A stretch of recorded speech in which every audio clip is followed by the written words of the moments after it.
नमस्कार, स्वागत है आप सबका। आपके साथ मैं हूं मोनिका सिंह राणा। खबरों की शुरुआत करते हैं। सवर्णों को 10% आरक्षण देने पर सीएम ने बयान दिया है। सीएम त्रिवेंद्र ने पीएम को आभार जताया है। सीएम ने पीएम की तुलना भीमराव आंबेडकर से की। पीएम मोदी को बताया 21वीं सदी का आंबेडकर। गरीब के बेटे ने देश के गरीबों के लिए सोचा, ये सीएम ने कहा और उनका आभार जताया है। मैं समझता हूं कि 21वीं सदी में एक और अम्बेडकर ने पैदा हुए हैं और जिन्होंने जो गरीब है उन गरीबों के लिए इस तरह का निर्णय लिया है। आर्थिक आधार पर सवर्णों के लिए भी 10% आरक्षण का उन्होंने घोषणा की है। आज शायद संसद में भी ये विषय आज पारित हो जाएगा। तो मैं माननीय प्रधानमंत्री जी को बहुत बधाई देना चाहूँगा, बहुत शुभकामनाएं देना चाहूँगा कि एक गरीब के बेटे ने आज सभी गरीबों के लिए सोचा। बात अगली खबर की करते हैं। पूरे देश में आज और कल ट्रेड यूनियनों की हड़ताल है। देहरादून में भी तमाम श्रमिक संगठन आज गांधी पार्क में जुटे और केंद्र सरकार की नीतियों के विरोध में नारेबाजी की। इन श्रमिक संगठनों की मांग है कि असंगठित क्षेत्र में कर्मचारियों का न्यूनतम वेतन 18,000 रुपए प्रति माह किया जाए, वहीं आउटसोर्स के पदों को स्थायी किया जाए। श्रमिकों की हड़ताल में बैंक कर्मचारी भी शामिल हैं। बैंक कर्मचारियों का कहना है कि बैंकों का विलय बंद होना चाहिए, क्योंकि इससे न सिर्फ बैंक बंद हो रहे हैं बल्कि नौकरी का संकट भी खड़ा हो रहा है।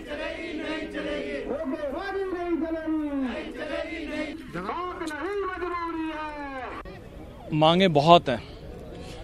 10 करोड़ लोग अपनी अलग अलग मांगों के लिए आज हड़ताल पे हैं, लेकिन मुख्य मांगें जो श्रमिक वर्ग के साथ हमारी भी आउटसोर्सिंग को रोकने की है, बैंकों के मर्जर रोकने की है, बैंकों के निजीकरण ना करने की बात है। मोदी सरकार दोहरी नीति पे काम कर रही है। एक तरफ कह रही है कि हमें बैंकों को जन जन तक पहुंचाना है, जनधन योजना के माध्यम से हमने कार्य भी किया। ट्रेड यूनियनों की हड़ताल है और इसका बहुत ज्यादा असर भी देखने को मिल रहा है। केंद्र की नीतियों के खिलाफ यूनियनों की ये हड़ताल है।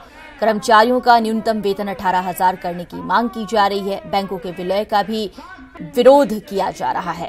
देहरादून का रुख करते हैं, जहां से हमारे सहयोगी दीपांकर भट्ट हमसे लाइव जुड़ गए हैं। दीपांकर, ट्रेड यूनियनों की इस हड़ताल का कितना असर है फिलहाल?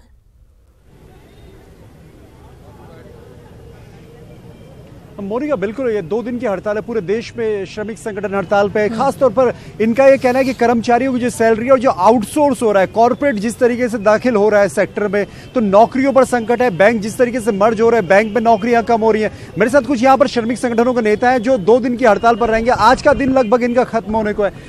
आपकी मांग क्या है?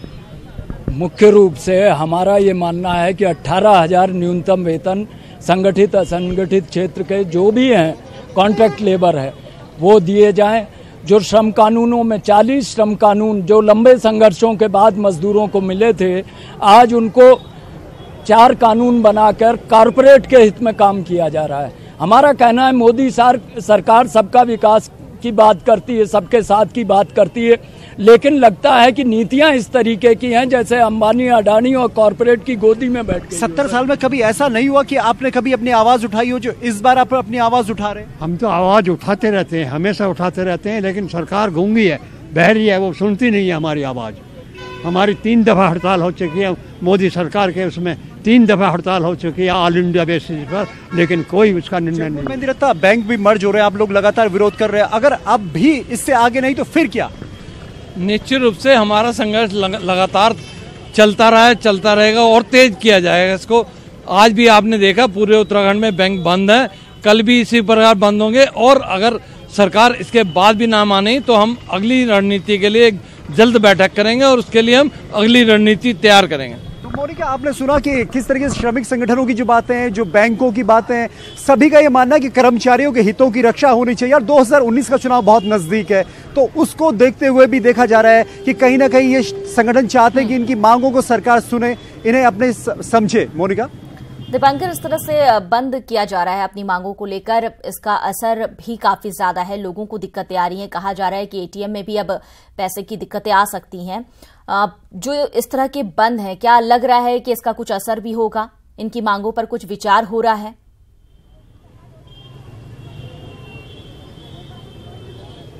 मोनिका, इससे पहले भी बैंक कर्मचारियों ने हड़ताल की थी, बैंक एम्प्लॉइज यूनियन ने हड़ताल की थी और देश भर की जो बैंक यूनियंस हैं उन्होंने हड़ताल की थी, लेकिन उसके बावजूद केंद्र सरकार ने 3 बैंकों का विलय किया। तो अब इनका ये मानना है कि इससे आगे ये बात नहीं बढ़नी चाहिए। जहां तक बात रही दिक्कतों की, दिक्कतें जरूर है क्योंकि बैंक खुले जरूर हैं लेकिन वहां पर अधिकारी बैठे हैं लेकिन कर्मचारी नहीं है, यानी जो क्लेरिकल स्टाफ है वो हड़ताल पर है। तो जो आपकी चेक क्लियरेंस होनी है, कैश जो डाला जाता है एटीएम्स में, उसमें प्रॉब्लम्स हैं। जो एटीएम साथ में कनेक्ट होते हैं ब्रांच के, वहां पर आपको कैश नहीं मिलेगा, 2 दिन आपके चेक क्लियरेंस फंसे रहेंगे, ड्राफ्ट नहीं बन पाएंगे, तो इस राजस्व का नुकसान भी होता है। तो ये नुकसान जरूर है, लोगों को दिक्कतें भी हो रही हैं, लेकिन इनका मानना है कि जब तक सरकार इनकी मांगों पर ध्यान नहीं देती, ये अपना विरोध इसी तरीके से जारी रखेंगे। मोनिका, बहुत बहुत शुक्रिया दीपांकर हमसे जुड़ने के लिए और तमाम जानकारी मुहैया कराने के लिए। हमारे सहयोगी दीपांकर बात कर रहे थे, कुछ कर्मचारियों से जानने की कोशिश कर रहे थे कि आखिर उनकी प्रमुख मांगे क्या है। इधर बिजली कर्मचारियों की 2 दिवसीय कार्य बहिष्कार का असर राजधानी देहरादून में देखने को मिल रहा है। देहरादून के कई इलाकों में बिजली न होने से जनता को भारी दिक्कतों का सामना करना पड़ रहा है,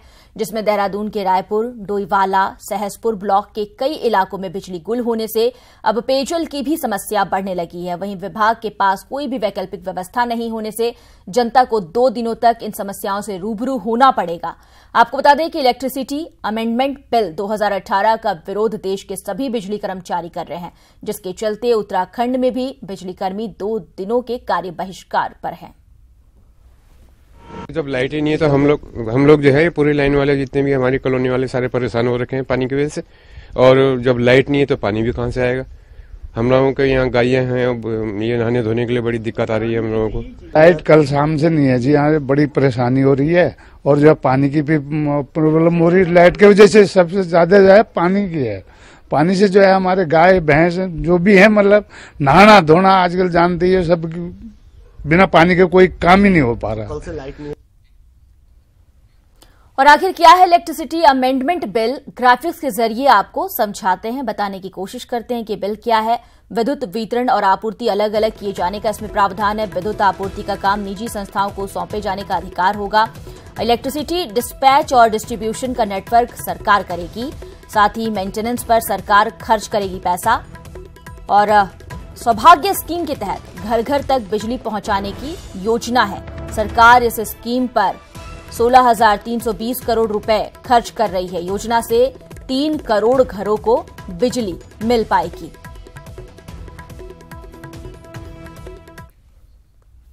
अगली खबर के बाद देहरादून में खेल महाकुंभ प्रतियोगिता का आगाज हो गया है। मुख्यमंत्री त्रिवेंद्र सिंह रावत ने प्रतियोगिता का शुभारंभ किया और खेल में भाग ले रहे खिलाड़ियों को बेहतर प्रदर्शन के लिए शुभकामनाएं दी। रायपुर स्थित महाराणा प्रताप स्पोर्ट्स कॉलेज में प्रतियोगिता का आयोजन किया गया है। दूसरी बार आयोजित हो रहे खेल महाकुंभ में 13 जनपदों के खिलाड़ी शिरकत कर रहे हैं। 4 आयु वर्ग के तहत ये प्रतियोगिता आयोजित की गई है। वहीं खेल महाकुंभ में फुटबॉल को मुख्य खेल का दर्जा दिया गया है और सबसे ज्यादा गोल दागने वाले खिलाड़ी को पुरस्कार में कार दी जाएगी।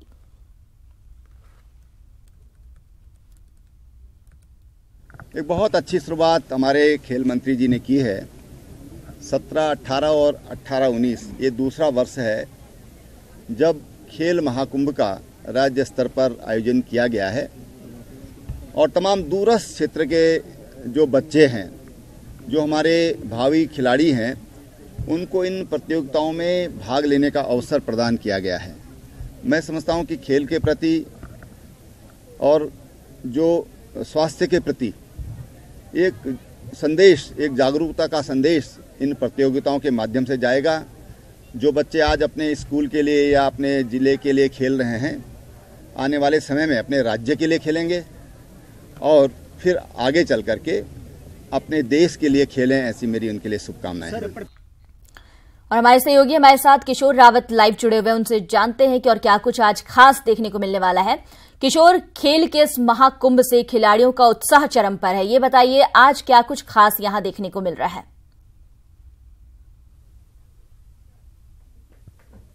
देखिए, आज सबसे पहले तो ये कि आज इसका उद्घाटन हुआ यानी शुभारंभ हुआ, और आज सबसे पहले जो गेम इसमें आज शुरू होने थे वो है एथलेटिक, यानी 8, 9, 10 3 तारीख तक एथलेटिक चलेगा और 12 फरवरी तक ये पूरा खेल महाकुंभ चला जाएगा।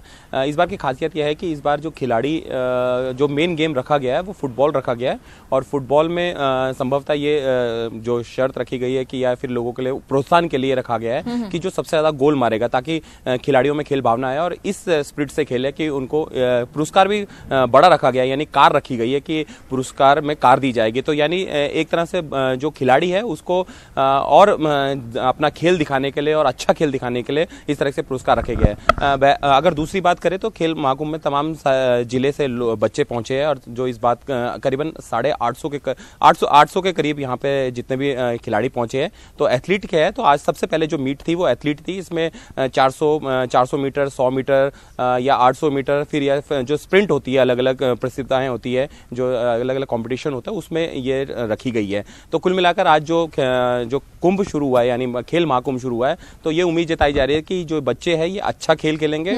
और हालांकि सभी इसमें आगे नहीं बढ़ सकते, लेकिन इसमें से बहुत सारे ऐसे बच्चे हैं जो नेशनल और फिर इंटरनेशनल के लेवल पे खेलेंगे।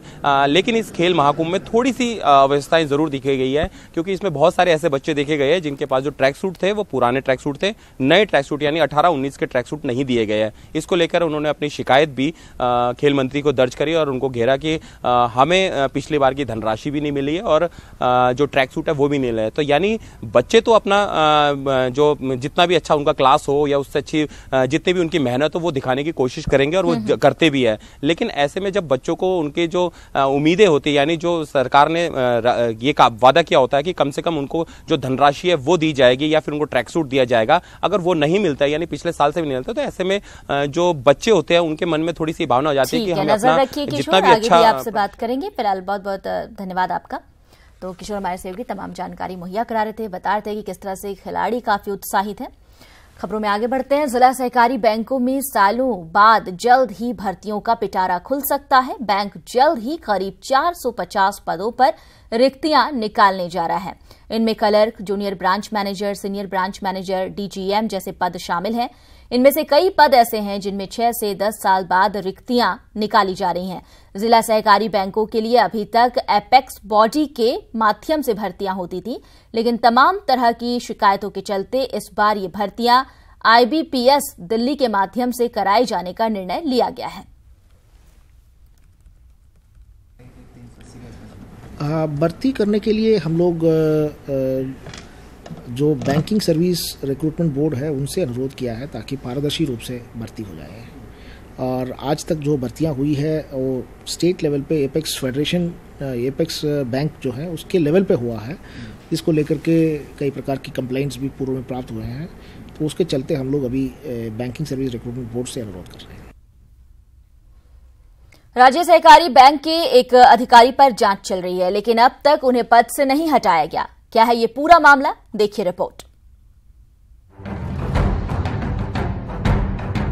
राज्य सहकारी बैंक के एमडी दीपक कुमार पूर्व में जिला सहकारी बैंक उत्तरकाशी, चमोली और टिहरी के महाप्रबंधक रह चुके हैं। आरोप है कि इस दौरान दीपक कुमार ने विभागीय निर्देशों और नियमावली को ताक पर रखकर वित्तीय अनियमितताएं की। बावजूद इसके अपने राजनीतिक रसूख के बल पर दीपक कुमार प्रमोशन पाकर राज्य सहकारी बैंक के एमडी बन बैठे। इतना ही नहीं, जब यहाँ भी अनियमितताएं पाए जाने पर शिकायत सीधे मुख्यमंत्री के पास जा पहुंची और सीएम कार्यालय की ओर से मामले पर विजिलेंस जांच बिठा दी गई, लेकिन एमडी पर आज तक कोई कार्रवाई नहीं की।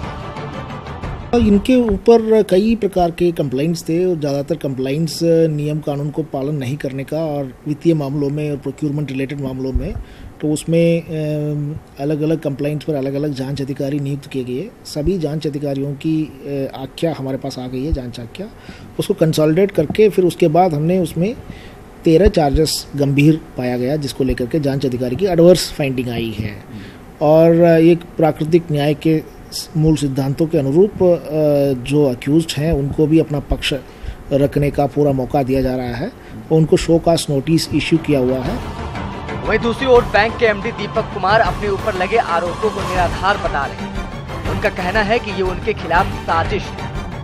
पीछे जो अनावश्यक मुझ पे आरोप लगाए जा रहे हैं उसमें ऐसी कोई सत्यता नहीं है, क्योंकि मैं पिछले 1.5 साल से एमडी हूँ और इन 1.5 सालों में यदि कोई ऐसी बात है जो मुझ पर आरोप लगाए जा रहे हैं तो उसमें कोई ऐसा काम नहीं हुआ जिसके लिए जो है मुझे दोषी माना जाए। बहरहाल दीपक कुमार को नोटिस का जवाब देने के लिए 7 दिन का समय दिया गया है, लेकिन अब देखने वाली बात ये होगी कि दीपक कुमार अपने बचाव में क्या तथ्य देते हैं और शासन उन पर क्या एक्शन लेता है। देहरादून से न्यूज़ 18 के लिए सुनील नवप्रभात की रिपोर्ट। खबर उत्तरकाशी से है। यहां बाड़ाहाट नगर पालिका के लिए कूड़ा निस्तारण गले की फांस बना हुआ है, जिसके चलते रामलीला मैदान में डंप पड़े कूड़े को आज सुबह जिला प्रशासन और नगर पालिका के अधिकारियों ने भारी पुलिस फोर्स के साथ कंसीण गांव के निकट जल विद्युत निगम के भूमि पर डाला। इस जगह पर कूड़ा डालने का ग्रामीण पहले से ही विरोध करते आ रहे हैं।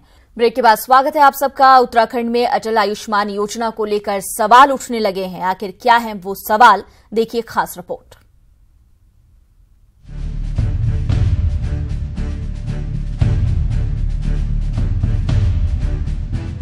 जहां एक तरफ अटल आयुष्मान योजना के तहत उत्तराखंड के कई अस्पतालों में इलाज शुरू हो गया है, वहीं दूसरी तरफ सवाल और समस्याएं भी खड़ी होने लगी हैं।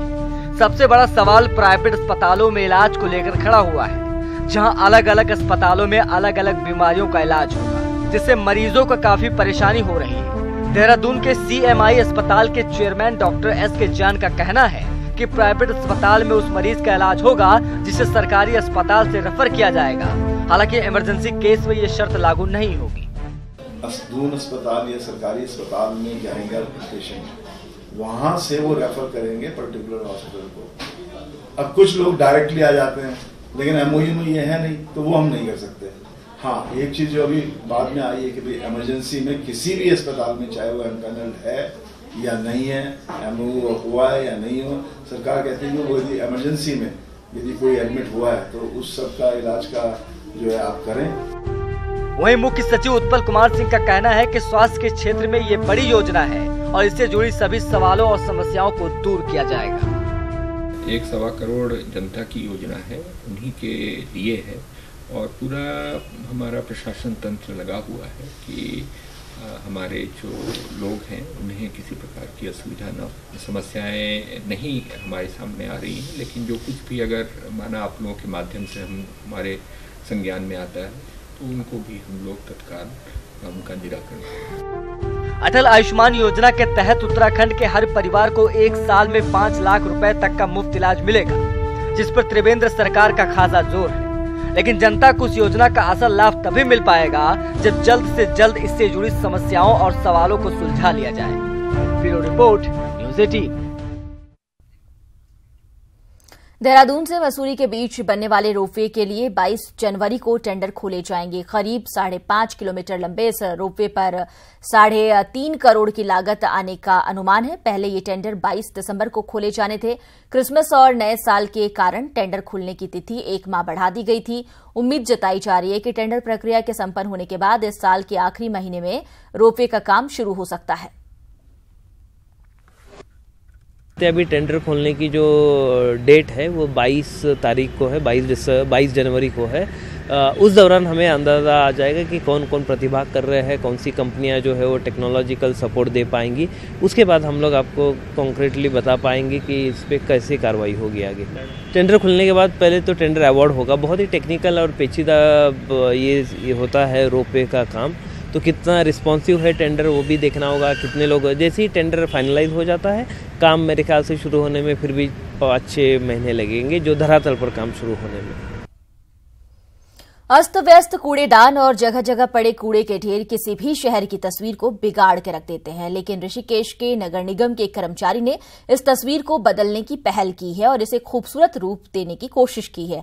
जिन कूड़ा घरों के आसपास से निकलते हुए लोग नाक भौं से कूड़ते थे, आज वहीं रंगोली के रंग उनको अपनी ओर आकृष्ट करके एक संदेश दे रहे हैं। ऋषिकेश नगर निगम में तैनात सफाई इंस्पेक्टर सचिन रावत ने कूड़ेदानों को रंगोली से जोड़कर एक नया रूप दे दिया है और सबसे अपील की जा रही है कि कूड़ा कूड़ेदान में ही डालें, न कि कूड़ेदान के आगे पीछे।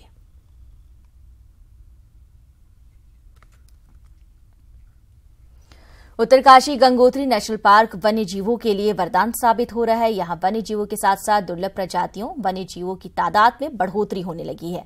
देखिए ये रिपोर्ट।